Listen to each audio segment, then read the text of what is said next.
कि इमरजेंसी जैसे हालात पैदा क्यों होते हैं और जो लोग इसके लिए जिम्मेवार थे, जो संगठन इसके लिए जिम्मेदार था, उसके पीछे की मानसिकता क्या थी। और अगर आप वो सोचें तो मैं एक ही वाक्य में ये कहूंगा कि emergency was a cumulative outcome of the Congress legacy which existed right from the day the Congress was born. 1858 में जब A.O. Hume ने इसका गठन किया, actually he had conceived it as an exclusive club of some of the retired civil servants. He was himself also a retired civil servant, and some of the elitist Indians who had been educated through the Macaulay education pattern. तब से लेकर के अभी तक लगभग 150 साल होने को आए, कभी भी कांग्रेस पार्टी ने आजादी की मांग नहीं की। अब कांग्रेस पार्टी वाले आजकल संविधान की पुस्तक उठा करके तो चल रहे हैं और अपने आप का दावा करते हैं कि हम ही फ्रीडम स्ट्रगल की पार्टी हैं, लेकिन चूंकि आजकल हमें पढ़ने का काम समय मिलता है, लेकिन हकीकत ये है, and I am saying this with all the responsibility at my command because we will learn not to speak without evidence. आज तर्क तथ्य और तुलना का जमाना है। 1930 तक कांग्रेस ने 1885 में इसकी शुरुआत हुई है और 1930 तक सिर्फ और सिर्फ होम रूल की डिमांड थी।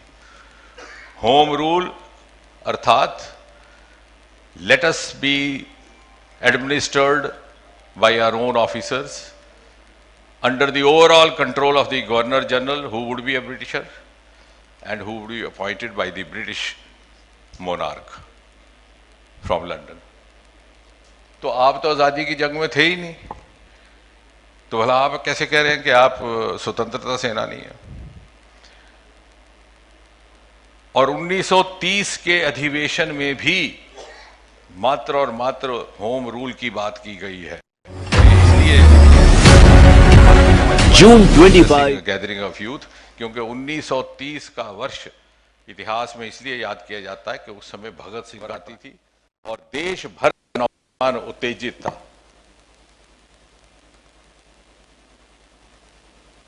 और पहली बार अगर कांग्रेस पार्टी ने औपचारिक तौर पर इंडिपेंडेंस की मांग की है तो की है सन 1931 में।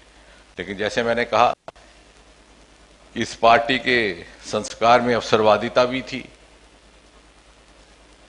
परिवारवाद भी था, मोतीलाल जी से लेकर के आज तक, और साथ ही साथ निजी स्वार्थ, राजनीतिक स्वार्थ को देश हित के ऊपर प्राथमिकता देने की प्रवृत्ति भी थी।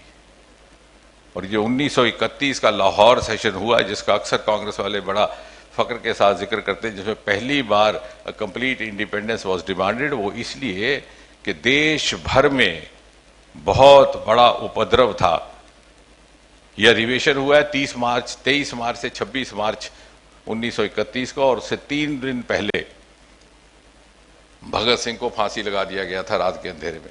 देश भर में आग लग चुकी थी, नौजवान सड़कों पे आ गए थे, कॉलेजों में इमारतें जलाई जा रही थी और बार बार जगह जगह से यही बात आ रही थी कि कांग्रेस पार्टी पूर्ण स्वतंत्रता की बात क्यों नहीं करती। और कांग्रेस पार्टी को यह लगा कि वो अलग थलग हो जाएगी और इसलिए उनको मजबूर होकर के उस सुर में सुर जोड़ना पड़ा।